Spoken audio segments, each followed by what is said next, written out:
Of course, this idea was nothing new. It was exactly what America had done before the American Revolution, and there are many other examples throughout the world. But it was new to Guernsey, and it worked miracles. This market is still in use. And remember, it was built for no debt to the people of this island state. But what if we follow Guernsey's example? How would the bankers react to these reforms? Certainly the international bankers' cartel will oppose reforms that do away with their control of the world's economies as they have in the past. But it is equally certain that Congress has the constitutional authority and responsibility to authorize the issuance of debt-free money, U.S. notes, and to reform the very banking laws it ill-advisedly enacted. Undoubtedly, the bankers will claim that issuing debt-free money will cause severe inflation or make other dire predictions. But remember, it is fractional reserve banking which is the real cause of over 90% of all inflation, not whether debt-free U.S. notes are used to pay for government deficits. In the current system, any spending excesses on the part of Congress are turned into more debt bonds, and the 10% purchased by the Fed are then multiplied many times over by the bankers, causing over 90% of all inflation. Our fractional reserve and debt-based banking system is the problem. We must ignore its inevitable resistance to reform and remain firm until the cure is complete. As the director of the Bank of England in the 1920s, Sir Josiah Stamp put it, referring to this modern fractional reserve banking system, "Banking is conceived in iniquity and born in sin. Bankers own the earth. Take it away from them, but leave them the power to create money and control credit, and with the flick of a pen, they will create enough money to buy it back again. Take this great power away from the bankers, and all great fortunes like mine will disappear, and they ought to disappear, for this would be a better and happier world to live in. But if you want to continue the slaves of bankers and pay the cost of your own slavery, let them continue to create money and to control credit." Americans are slowly figuring this out. Today, over 3,200 cities and counties have endorsed the proposal of a nonprofit organization called Sovereignty. The Sovereignty movement calls for Congress to authorize the Secretary of the Treasury to issue $90 billion per year of U.S. notes, not Federal Reserve notes nor debt-based bonds, to loan money interest-free to cities, counties, and school districts for needed capital improvements. Remarkably, and to their praise, the Community Bankers Association of Illinois, representing 515 member banks, has endorsed this sovereignty proposal, a good step in the right direction. As Milton Friedman has repeatedly pointed out, no severe depression can occur without a severe contraction of money. In our system, only the Fed, the Bank of International Settlements, with U.S. bankers' cooperation, or a combination of the largest Wall Street banks could cause a depression. In other words, our economy is so huge and resilient, a depression just can't happen by accident. Unless we reform our banking system, they will always have that power.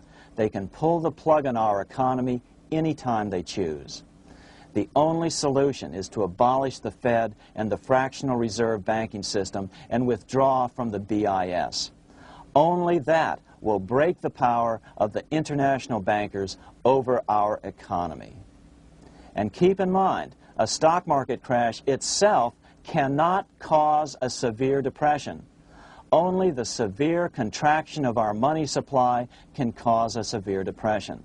The stock market crash of 1929 only wiped out market speculators, mostly the small to medium ones, resulting in $3 billion in wealth changing hands. But it served as a smokescreen for a 33% contraction in credit by the Fed over the next 4 years, which resulted in over $40 billion in wealth from the American middle class being transferred to the big banks. Then, despite impotent howls of protest from a divided Congress, the independent Fed kept the money supply contracted for a full decade. Only World War II ended the terrible suffering the Fed inflicted on the American people. In a depression, the remaining wealth of the debt-burdened American middle class will be wiped out by unemployment, declining wages, and the resulting foreclosures. If we start to act to reform our monetary system, the money changers may do what they did in 1929 and then the 1930s, crash the stock market and use that as a smokescreen while contracting the money supply. But if we're determined to fight to regain control over our money, we can come out of it fairly quickly, perhaps in only a very few months, as U.S. notes begin to circulate and replace the money withdrawn by the bankers. The longer we wait, the greater the danger we'll permanently lose control of our nation. But some still wonder why the international bankers would want to cause a depression. Wouldn't that be killing the goose that is currently laying all those golden interest eggs? Remember what Larry Bates said at the first of this videotape. You see, in periods of economic upheaval, in economic crisis, wealth is not destroyed. It is merely transferred. Do we have any hints as to what the money changers have in store for us? Here's what David Rockefeller, the chairman of Chase Manhattan Bank, the largest Wall Street bank, had to say. We are on the verge of a global transformation. All we need is the right major crisis and the nation will accept the New World Order. So, crisis is needed to fulfill their plans quickly. The only question is when the crisis will occur. Fortunately, we probably have a little time. It's unlikely that this crisis will occur before the 1996 elections, but after that, the danger begins rising.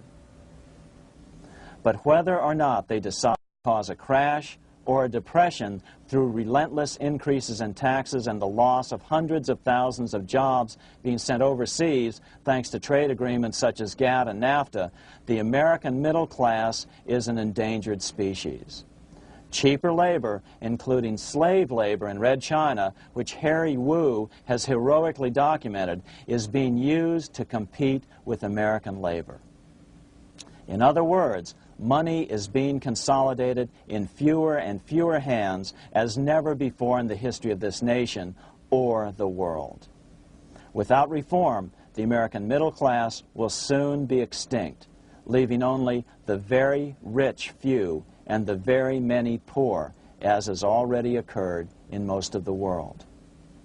We've been warned of all this by congressmen, presidents, industrialists, and economists down through the years. Religious leaders, too, have seen the danger. About 1898, during the time of William Jennings Bryan, Pope Leo XIII put it this way. On the one side, there is the party which holds the power because it holds the wealth, which has in its grasp all labor and all trade, which manipulates for its own benefit and its own purposes all the sources of supply, and which is powerfully represented in the councils of state itself. On the other side, there is the needy and powerless multitude, sore and suffering. Rapacious usury, which, although more than once condemned by the church, is nevertheless under a different form, but with the same guilt, still practiced by avaricious and grasping men, so that a small number of very rich men have been able to lay upon the masses of the poor a yoke little better than slavery itself. More recently, during America's Great Depression, Pope Pius XI spoke of the same problem. In our days, not alone is wealth accumulated, but immense power and despotic economic domination is concentrated in the hands of a few. This power becomes particularly irresistible when exercised by those who, because they hold and control money, are able also to govern credit and determine its allotment. For this reason, supplying, so to speak, the lifeblood to the entire economic body, and grasping, as it were, in their hands the very soul of the economy, so that no one dare breathe against their will.